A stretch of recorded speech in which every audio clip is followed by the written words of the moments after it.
my god, it's Tywin. Randall Blackfire, hello, popping in to compliment your production. Really liked it. Well, thank you, Blackfire. I didn't know you were watching it, but thank you so much. I think I was a little nervous coming in with this movie because, like, kind of what happened over the past few months is I realized that, like, unless you really know Game of Thrones and the story and everything, it's such a tiny slice in the movie of the overall story that, like, unless you know Game of Thrones, you probably won't be able to figure out what's going on. I don't really know what's gonna happen. I'm just like, if from the people after watching the movie want to talk to me, ask me questions or whatever. That's really what this is going to be about. Also, no, someone said that like 99% of the budget went into the caved-in face. It was actually one of the cheaper parts, mostly because my makeup artist graciously did it as more of a hobby like I was doing. The whole movie could have been considerably more expensive. Pretty much everyone either worked voluntarily or at a considerable discount. But that guy, by the way, the guy who made the nose prosthetic for Tyrion and did the dummy head for Oberyn, that was actually one of his first gigs. And if you guys watched The Whale with Brendan Fraser, the movie where he's like morbidly obese, that's a fat suit, special effects. The guy works in the studio that made the fat suit. So he worked on The Whale. You can see his name in the credits. I really do hope he gets more projects. Where did you find that arena? Is that a vineyard out somewhere? No, it's let me look it up for you. It's an historical fort here in Quebec, actually just 30 minutes from where I'm living. It's by a lake, and it's really cool. It's open visitation, anyone can go. It's like an open museum, basically. And sometimes they have soldiers with muskets, and they do fire drills and shit. It's pretty cool. Actually, a big chunk of the budget went into recording there, because, like, you can't really find a place that looks authentic, but, like, the inside of the courtyard, this is, like, the door here. This is the scene, like, where they come in through that door, and the fight happens, like, right here. So yeah, that was the fort, and because it belongs to the government, the 2 days that were in the fort were insanely expensive. Also the paperwork, man, the red tape to get there, that was a nightmare. I almost didn't get it. Like, I think I got my official permit to shoot there, like, 1 week before the movie. I was sweating. You really like the drawn scenes? Yeah, that was also a lot of work. The first part, the title sequence, was actually drawn by my girlfriend, and then I brought in Nerissa to do the second half of the monologue and the credits. And that was also a lot of work in post. When I first made the movie, I didn't intend on having these scenes at all, but it added more context and it supplemented the movie quite nicely, so we decided to go with that. The drawings actually remind me of the narrated Dance of Dragons history. Yeah, the series on YouTube. Yeah, I used that as a reference as well when I was making it. Although my actual inspiration from it came from somewhere else. My main inspiration, well, the way it started is I made like my first cut of the film before anything was like really put together. I didn't have any music, nothing, and I kind of realized I can't just start the movie with Tyrion waking up. I need a title sequence, and I'm going to use it to like depict the events that put people in context, basically. Okay, you see the death of Joffrey, you see Tyrion's trial, you see the murder of Elia and her children. You know, having that depiction to quickly center Game of Thrones fans into where the story is actually taking place. And for that, my main inspiration was actually the title sequence from God of War 3, which had exactly that. They had a title sequence, and the art they used in God of War 3 was like iconography you would see on like old Greek vases, but it depicted events from God of War 1 and 2, and then the game would start, God of War 3. Then what also kind of happened is that I had like this whole monologue of Oberyn talking about his trip to Casterly Rock, and I didn't have any visuals, so it was just him on camera with a few exchanges with Tyrion, and like nothing happened. And it's kind of hard to really follow the story when you just have that. So I was like, well, if I have a title sequence animated with with drawings, I could just as well have a sequence to enhance that scene. And then from there I was like, well, if I have a title sequence and I have an animated sequence for the monologue, I might as well wrap up the movie by showing the events that quickly follow the end of the movie. It really does make a huge difference for the movie, because before that, it was just too isolated. No, but seriously, if you ever find yourself near Montreal, this is like a 30-minute drive away, and it really is nice. Yeah, you see, like, this is inside the fort while we're recording. Yeah, you can see, like, the arches. I really like the arches. We had barrels, like, barrels laying around. I thought that was so cool, you know? We got all the extras in the back. This person right here, Marianne, she's got a lot of cosplaying stuff going on, and she does a lot of costumes, so she provided a lot of costumes for the extras as well, which is pretty cool. Will you be creating more Game of Thrones films? If HBO hires me, sure. What I've been wanting to do, like if I could do like a small other Game of Thrones project, it would be really nerdy, and for that, like I would need to be like licensed by HBO. They would be the ones who need to have the right, but I would like to make you guys are familiar with Epic History TV?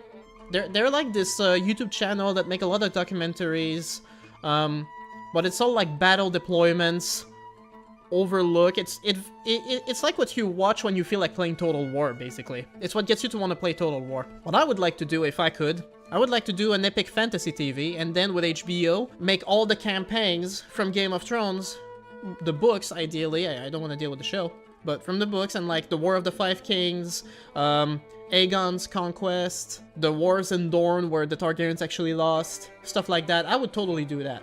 You want me to actually do like a real series? If I could do a real series, I would do like a live feature of the Targaryens attacking Dorne, because that is such a cool story. I would so do that. One of the main problems that I had when I made this movie, like first of all, like when I made this movie, I already know I wasn't going to be sending it into any film festivals, for one, because I don't have the rights to the story, and film festivals usually run at a profit, which means that if they're making movie off of someone's work without having the rights, that could always be a problem. However, what kind of happened is that last year, I was wrapping up the film, and I ended up with hiring these veterans to work on it. By veterans, I mean like people who've been in this industry professionally for like decades. I had 3 of them. The guy who did the color grading, the guy who did the CGI for Tyrion's nose. We had like a prosthetic, but the hole itself is CGI. I had a guy doing that, and I had a guy doing the audio mix. The guy who did the audio mix, he started his career the year I was born, so basically his career is as old as I am. And he was really enthusiastic. It really kind of surprised me initially, because like, you see professionals like that, they've worked on so many huge projects and everything, but what he told me at the time is he said, you know, yeah, we can see like the film is rough around the edges, but like the soul is there, and that you can really tell. And coming from him, that actually like really got to me. Like I was really appreciative. But him, along with one of the videographers that worked on set, like they were both telling me like, no, send it to festivals, send it to festivals, send it to festivals. And I was like, okay, but you know, I ran into the same problem. But then what also happened is I started looking for fan film festivals that actually play fan films. And those turned the movie down too. So I was like, okay, I don't know. You know, one of the things I can think of, like apart from the accent and maybe like the poor interior design, like the castle was where all the budget for the set design went, you know, but the inside was pretty crappy. Apart from that, I think one of the main problems is that I'm just covering a part of the story that is so niche that like even if you're a fan of Game of Thrones, that could mean you watched the show like when it was coming out in 2014. You'd have a really hard time following it if that's all you have, you know? So I'm thinking like that could be like my main issue with the movie. I think it's a drawback that like I chose to adapt the story instead of coming up with a story, because one of the issues I have with fan films in general is that they're too focused on trying to recreate the aesthetic of the franchises that they take inspiration from, rather than actually coming up with a compelling story. But I'm not a writer, so I was like, well, I'm not gonna come up with a crappy story just to be in the world of Game of Thrones. The story is already great. What if I just make my own version? What if I try and be ambitious like that? What if I show something that the show didn't? It's not to say that the show wasn't bad. I love Pedro Pascal as Oberyn. But I was like, what if we try something else? A different angle, a different interpretation. So one that is more closely associated to the book, but that we still took a few liberties on here and there, you know? That was the idea, and I think because of that I decided to pick a story so niche, I think that just makes it harder for just the more casual fans, rather, to really appreciate the movie for what it was trying to do. It's pros and cons, really. You should share the film in some subreddits. I am sure other SOYF Game of Thrones fans would upvote it to heaven. That would be great too. When I was starting the movie, one of the main channels that spoke a lot of Game of Thrones and the books was Preston Jacobs. If you guys are into like Game of Thrones community lore and stuff, and you know Preston Jacobs. I actually really like him. One of the things he did at the time, he had a series on his YouTube channel called What You're Missing, and basically he just went episode by episode explaining the differences between the book and the show. A lot of times he was also highlighting a lot of the things that happen in the books that are kind of like between the lines. There's a lot of different things in the books because it's a point of view character. You might see the character notice it quickly, but it's only as important as it seems to be to that character in the moment. But there's a lot of different things happening, and because of that, there's a lot of theories, there's a lot of, plots and scheming going on in the back that people don't really know what to make of, you know? I had read the books, but I had missed out on most of that layer, you know? And then Preston Jacobs explained it, and I was like, oh, that is so cool. So I implemented that layer extensively throughout the film. If you look at the film, there are tons of details that are associated to all the theories, to all the different things. For example, if you look at the art at the beginning, you see Joffrey die, but notice that in the art, he starts choking when he's eating the pigeon pie, not when he's drinking the wine, even though people assume that it was the wine that was poisoned. That's a whole theory of its own, that it was actually the pie that was poisoned. The slice of pie is actually Tyrion's pie, and Joffrey took it from him to eat it, to you know, piss Tyrion off. And so that would imply that maybe the wine was poisoned, maybe the pie was also poisoned, maybe Tyrion was a target at the wedding. Like, there's so much shit going on with that. So just by that drawing alone, I played with that. If you look at the final drawing in the credits, you have Qyburn working on the mountain in his lab in the dark cells. The mountain doesn't have a head. That's a whole other pot for theories and everything that goes with that, you know? And then there's other things that I've played with too, you know, like the ongoing, the accepted consensus of how Oberyn died is that he was cocky, right? He's too arrogant. He's getting too close to a guy like the Mountain. So even though he was about to win because he was arrogant, he got killed, right? Well, if you look at the movie carefully, it gives different possibilities. The first thing that the Mountain does when he wakes up is he chugs a whole pint of milk of the puppy. In the lore, milk of the puppy is like a painkiller, and it's hinted at one instance or two that the Mountain suffers from extreme constant migraines, and he drinks milk of the poppy all the time. So he gets himself like a little shot, and then he just tosses it away and then chugs the whole thing down. That means he was possibly high on painkillers during the fight. So he gets stabbed in the armpit, he gets stabbed in the leg, he gets impaled to the floor. Maybe the reason he managed to kill Oberyn anyway wasn't because Oberyn was arrogant, although he was. Maybe he was just so high on painkillers he couldn't feel the pain, and that's what gave him that extra chance, you know? It's not explicit, it's really up to the viewers what they decide, but I decided to bring it there as a way of showing all these different layers of what happens. Benjen being the Raven is perhaps my favorite theory. That could be interesting. I mean, they're all works in that family, right? So Benjen being the Raven, talking to... that is interesting. I'm not actually that familiar with all the theories, so it's the first time I read about that one. But yeah, no, I understand, it's cool. But this is what I mean. So I know there's a lot of like YouTubers that speak a lot of Game of Thrones and all the new shows and everything. If those guys took notice of A Dance of Steel and wanted to talk about it, wanted to react to it on their channels, wanted to make their own reviews, or even have me on, I'd be in heaven. I'd be super happy about that. That's about as far as I could hope this thing goes, you know? At the same time, you know, like, back when I was, making the movie, I was thinking, you know, it's gonna be interesting to make something that's a little more accurate to the book, if only because it gives a different version to the one that's in the show. The one in the show is pretty good, don't get me wrong. But, you know, it's different enough that it's kind of like re-experiencing it all anew. But at the same time, I know, being a book reader myself, that a lot of book readers, not just for Game of Thrones, but for everything, you know, there's always some book snobs who get upset at the mildest inaccuracy. So just because I was going in that direction doesn't mean the people who would appreciate it actually will, you know? I did have someone, maybe it was Sarita or someone else, Ire, who said that they liked Oberyn's accent. The actor who played him, Bruno, is Spanish. He's from Spain. And he did have a very thick accent. What I really liked is, like, when I auditioned him, he was so laid back. I really loved it. You know, it's... I think people are going to debate a lot, like, the different interpretations of the characters in the books, but to me, like, they work. Like, if I was to put it a certain way, I would say that, like, Pedro Pascal's Oberyn in Game of Thrones is like the Oberyns with his reputation as a bashful youth, if that makes any sense. Like, he does come off like very assertive, partying type, very confident in everything, But the Oberyn from the books is in his early 40s. And I feel like it's mostly the reputation that does the work for him. And so that's kind of how the Bruno who played Oberyn took the part. He already has a reputation as being half mad, as just being like unhinged, just really intense guy. He doesn't need to act it out, you know? And he's 40, you know, he's done his partying, he has nothing to prove, he doesn't have an ego anymore, he's just like, you know, laid back. Same here, loved Oberyn's accent, fit the character very well too. I loved Oberyn's accent, so spot on and perfect, but it's more the delivery. The storytelling was so beautiful that he did. And that's what I really liked, you know, you gotta keep in mind that Oberyn in that moment is in full armor, about to go fight to the death. And he's drinking, but he is so eloquent, he is so relaxed, and he's such like good storyteller. Without that extreme passion that he's known for, you know it's all there anyway.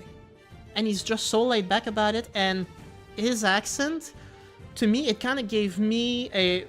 That's what I mean, like when he was auditioning, the first lines he read was, you know, when Tyrion first comes in the room, and he's like, I always drink before battle. And it just gives me so much like Antonio Banderas as Puss in Boots kind of charm and suave. And that's what I really liked about the character, so... It's an interesting... I think it's an interesting rendition of the character as well, you know? Yeah, I get what you mean. Bruno really captures the part of what's made the show adaptation interesting, but also giving the mild, calm, and patient nature of the book Oberyn. Well, it's not that he's so calm in the books necessarily, it's that, again, it's... He is 40, he is in his 40s. I think what a lot of people, like, you know, Tywin describes it in the books as half-mad, but as far as we know, Tywin hasn't seen Oberyn since he was a teenager at Castle Rock, and Oberyn as a teenager was an absolute mad lad. He was a player, he was cucking other lords, and he was getting into fights and cheating by using poison. That Oberyn was half mad for sure. The one in his 40s is going to be more mature. It's going to be a little more laid back, you know. The Pedro Pascal's version kind of kept that same brashful youth. You know, just from that first scene where he stabs a soldier in the hand at the brothel, and that's his introduction, you know? It's all still there, you know, and I think that's a fine rendition, and Pedro was amazing, but I like having that subtler, kind of restrained power, where it's like you won't really know how badly you messed up until he shows you, you know? But until then, you know, he's good. I feel like people like Bruno's accent for the wrong reasons. They like how it sounds like the show Oberyn, when they should like how it is so distinct from others since he is from Dorne. I don't think it sounds much the same at all. Pedro Pascal speaks fluent English, and he made up an accent for Oberyn. This actor, Bruno, like, it's just his natural, very thick Spanish accent. But he's also so suave and charming in the way he speaks that it kind of just flows in perfectly. It's a Spanish lover trope, in a way. But for Oberyn, and the accent really does enhance the sense that he's from a more exotic land. This is also the thing to keep in mind, is that although, you know, all of Westeros and Essos are like feudal systems and city-states, Dorne is actually the most progressive. And I think it shows as well, you know, they're more, you know, open, they're more relaxed, they don't care as much for etiquette. You have Daemon that he flirts with while he's putting on his armor, because it's hinted that in the books they're lovers. Kind of like an Achilles and his cousin kind of thing. So, you know, we just play a little with that, and it just comes into, like, this wonderful character. And Bruno was really good at it. I was concerned about the accent, and other people told me, yeah, sometimes the accent, like, it's good, but it's so thick that, like, it's hard to understand what he's saying. So, you know, gotta find the balance there, but, you know. I was directing my movies in high school, and this was my attempt at, like, a more, serious project, and I mean, I don't know why I quoted it because it was really serious. I spent enough on that movie for a house down payment.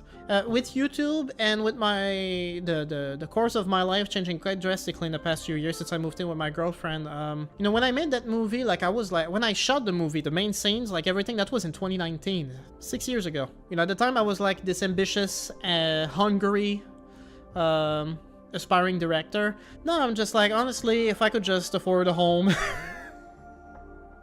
my life would be set right now. If something ever comes from this movie, that'd be great. That was the point, you know, having something on my resume that I can use for future projects, but I don't even know how to promote myself. I don't even know what I'm doing.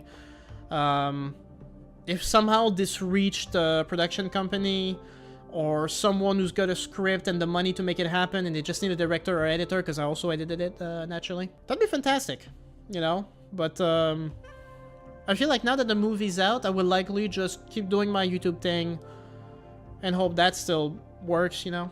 Yeah, if you guys like enjoyed the music in the movie, you should check out Oz Nelson. The guy who played Tywin, he made his own movie called Enemy of Rome, which was supposed to be a long-term series. It was actually pretty good, but him and Oz made that together, and he made some music for it as well, and it's really cool. And then he told me, like, after when I started editing the movie, he was like, do you need a composer? Maybe this guy will do it. And so I met Oz for the first time. He came to my apartment. I watched the movie with him. Traditionally, he doesn't do like music scores. He's more of like a hobbyist. He makes his own music as a hobby, and he's made a couple of albums, as you can see. The Darkness and Light album, he actually released a couple of years ago, and some of the music from the movie was in there. Storm of Swords, Memories, Call to Battle, and Uncertainty. Those are 4 songs from the movie. He made the music on the movie, and then he was making this album. He had this bunch of other songs together, and he said, well, let me put them together and release a new album out of it. So if you look at Storm of Swords, Memories, Call to Battle, and Uncertainty, those are songs from the movie. They have some slight variations, because they're the versions he made for his album, so they're not the exact same as in the movie. But he is releasing today, normally. The album should be released. It's just he has a distributor that does it for him, and they're the ones releasing it. They're supposed to release it today, I don't know when, but he's going to release the album, and I'm going to put the playlist for the Dance of Steel soundtrack in the video description so people can go watch it. But it's really good, so if you guys enjoyed the music and you think it's slapped, check out Oz Nelson, man. He's got some great music on there, and I've had his permission to use some of it as background music for a lot of my videos over the years. Thank you and your team for the awesome project. This is Legacy. You're helping keep the universe of Game of Thrones alive in the world. Creation from our hearts is such a beautiful thing to share. Well, thank you so much, Saratal. It was a crazy amount of work. Sometimes I will relive the stress of shooting it in my mind and give myself a panic attack because it was so stressful. But it was a lot of work. I very much enjoyed it. I met so many great people doing it, so many talented people, and you know, the real credit that I am all too happy to take on the Dance of Steel is of having managed to bring everyone together to do it, because everyone was so talented, from the people who made the armors to the actors themselves, to the music, to the people who worked in post. Like, they were all immensely talented, they all had the passion, and they all trusted me, despite having no experience, to make a movie and bringing everyone together. So, to me, that's really what I'm happy to take credit for. How did they make the last scene? Of Oberyn dying? Oh, that was quite a process. So that was the process. Before the reshoot, like, we did a full cast of Oberyn's head. So that was the main process. So this is how it worked. We went to Bruno's place, and we had like this goo. We got to put it all over his head, with only 2 tiny holes in the mouth for him to breathe through. And then he was plastered in all of it. And we made a cast of his entire head and shoulders. And when he took out the cast, that's what it looked like. I don't know why I say we. This was all the GF. He spent a whole month doing that before the reshoot. This was during, towards the end of COVID, so he had a lot of time, thankfully, but it was still a crazy amount of work, man. He cleaned it up a little bit, and then he had to make the hole, and he also had to put in all the hairs around. That was a lot of work. In fact, it was so much work, he had so much hairs to put, that he only did half the face. So the camera angle just shows one side, it's the side that has hair on it. Because putting it on the other side would have taken way too long. And that's when he put all the guts. He put out a tongue, the tongue sticking out. Put on a bit of blood too, but he had a tube. As you can see, we had the wire that connected to the connection in the back. We had the thing, and then he put the wig on him. You know, the whole thing. And yeah, that's Bruno, like, taking a picture. We took a lot of pictures with the head, and this is the teenager who was on set, because this was the reshoot at the park near where I live. You've got the head, you still got the wig. I don't know if I still have the wig, because for one, it was a very cheap wig, very easy to replace, but also a lot of blood gone on it, and blood is very sticky because we use corn syrup. Yeah, so this is GF. This is the guy who did the head, and you had the wig on it, and we're all just taking pictures. We had a lot of fun on the reshoot. The reshoot took a while to get done, but we had so much fun doing it. It was just the scene of them on the ground killing each other. That was just the reshoot. So we had the whole day to do it, and we had a lot of fun doing it. And this is Arthur in the back. This is everyone.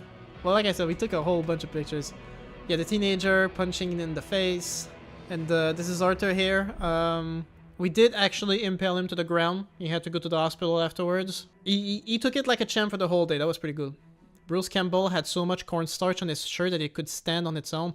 Yeah, well, that's blood for you. It's blood in movie is really sticky. It's horrible. I hate the feeling. Oh, see, it's going all over the place. The slideshow is showing me the pictures in order, so we're just going through the thing. Here's the guy losing his arm. This is my mom right here. She was on set too. Camera guy, this is a friend from school. Got some extras. Oh, that's my girlfriend.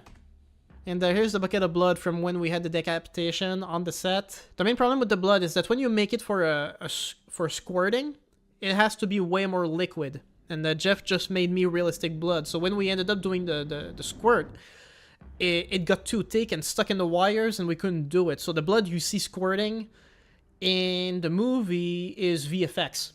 Just splatter on top of the footage. This is... we had put the armor on so it would show.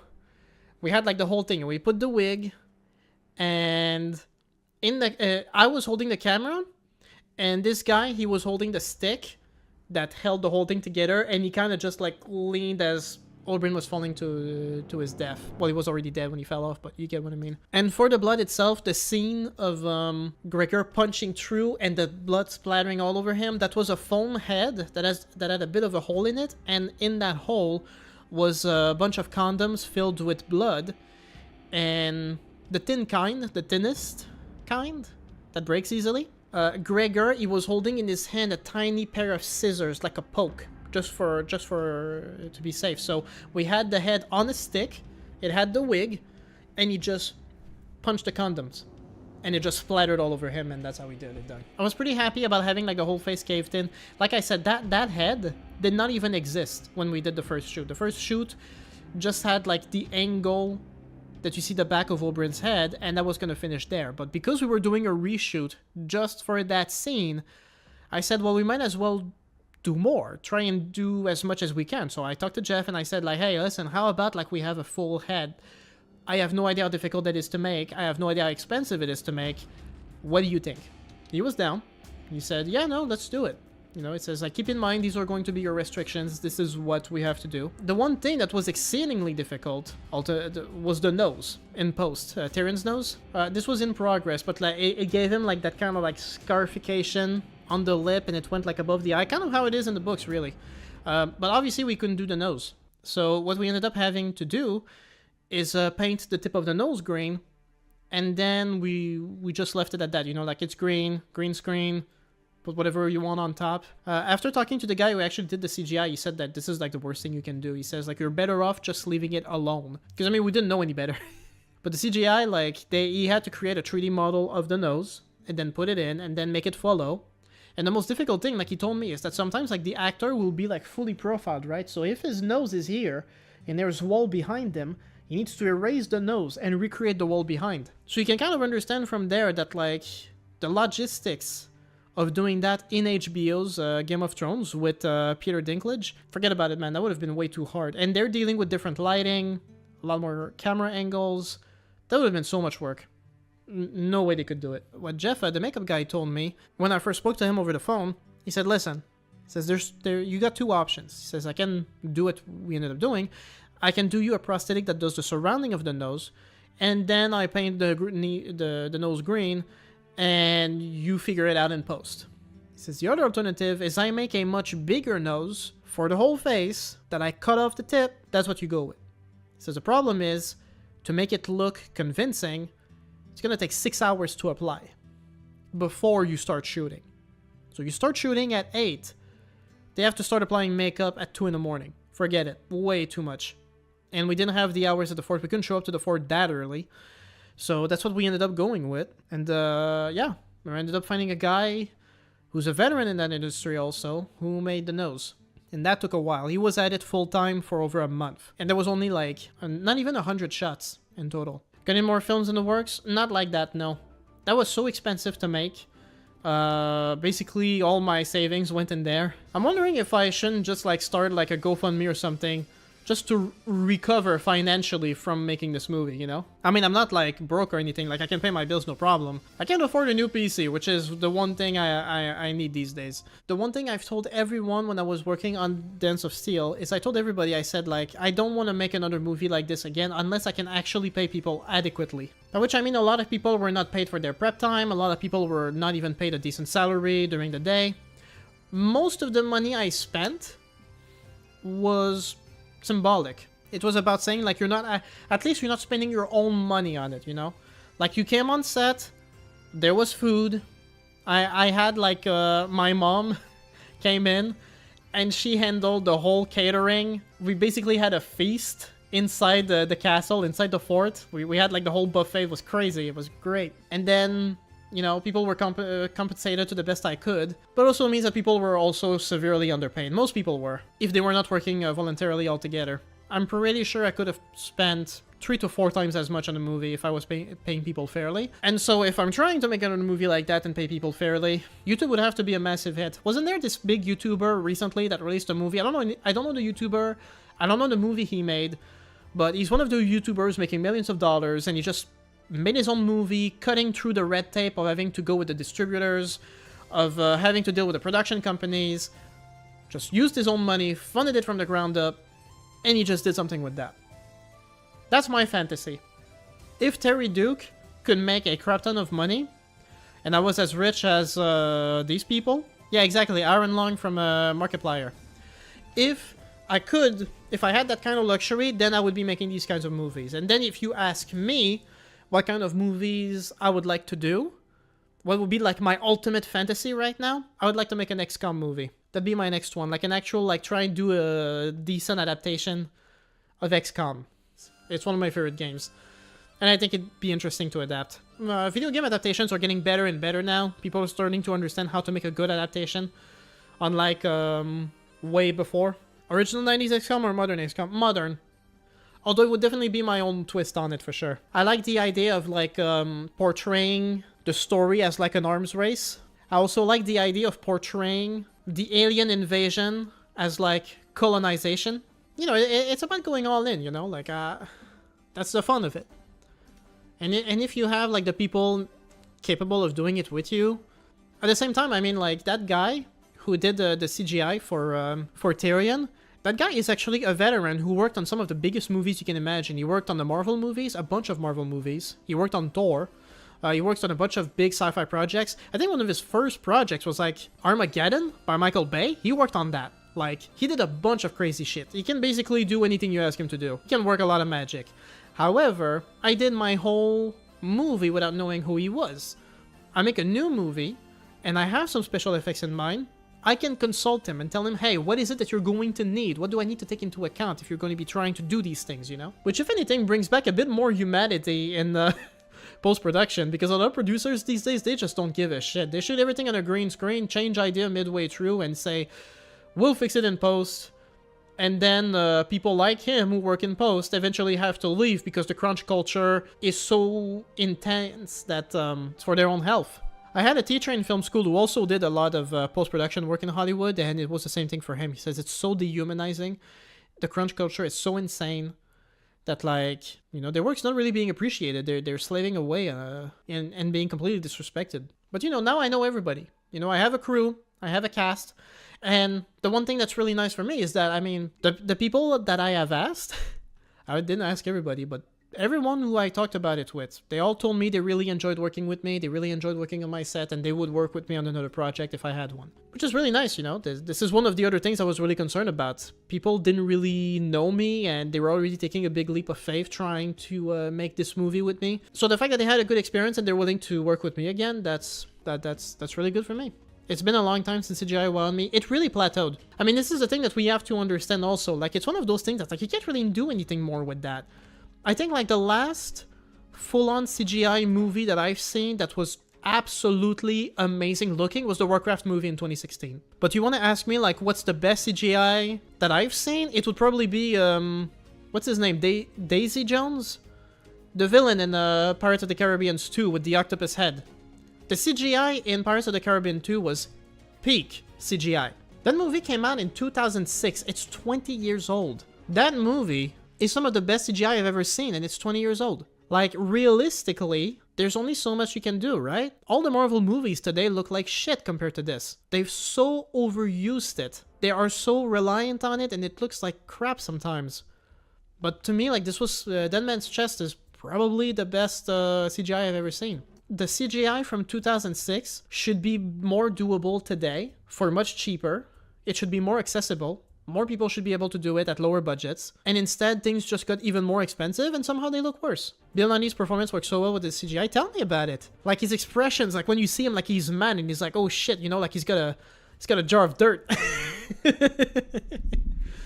When you take that into account, and now I have one of these veterans who knows how to do all of this stuff, if he's willing to help me out again. XCOM is doable. I can get my makeup guy, if I had the budget to pay him for it and to pay for the materials, I'd have him do all these alien corpses for autopsies. You know that shit?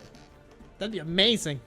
We're back to Ridley Scott's Alien on that one, in terms of practical effects and shit like that. But that's gonna be it. Overall, you know, this was the movie. Started working on it roughly 7 years ago. I started production on it at around this time in 2019. So yeah, with the movie published now, that's pretty much it. Don't forget, guys, to I put him as a collaborator, Oz Nelson, for the music. Amazing guy.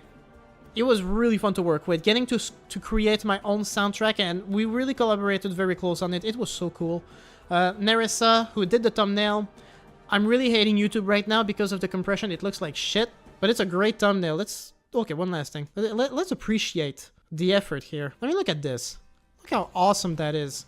You even got the two characters in the back, Shidra Castle, you've got the dirt moving around, the rain. Even the armor is so close. So identical to like what he was actually wearing. Unbelievable. Even like Oberyn, like look at this. My god. She is so talented. She worked her butt off on that thumbnail. I should make mouse pads out of this. Sell as merch, you know? I think I told her that before. I don't think I'll ever make movie. I will never recover financially from that movie. That movie will never make its money back, rather. But hey, thank you everyone who tuned in for the after party. Thank you everyone who tuned in for the movie. I hope you all enjoyed it. It's on there now permanently, so feel free to watch it again. Share it to your friends. You know, some Game of Thrones subreddits. And thank you, of course, to Shortcut who came here and even gave me a donation. I really appreciate it. Congrats again on finally releasing the movie. Thank you so much. I feel like I can get some closure from this myself because it's been hiding on my desktop for so long. I'm glad it's finally out. And thank you all so much for the kind review, the commentary. I'm glad you liked it. And yeah, that's about it. Thank you. And have a good one.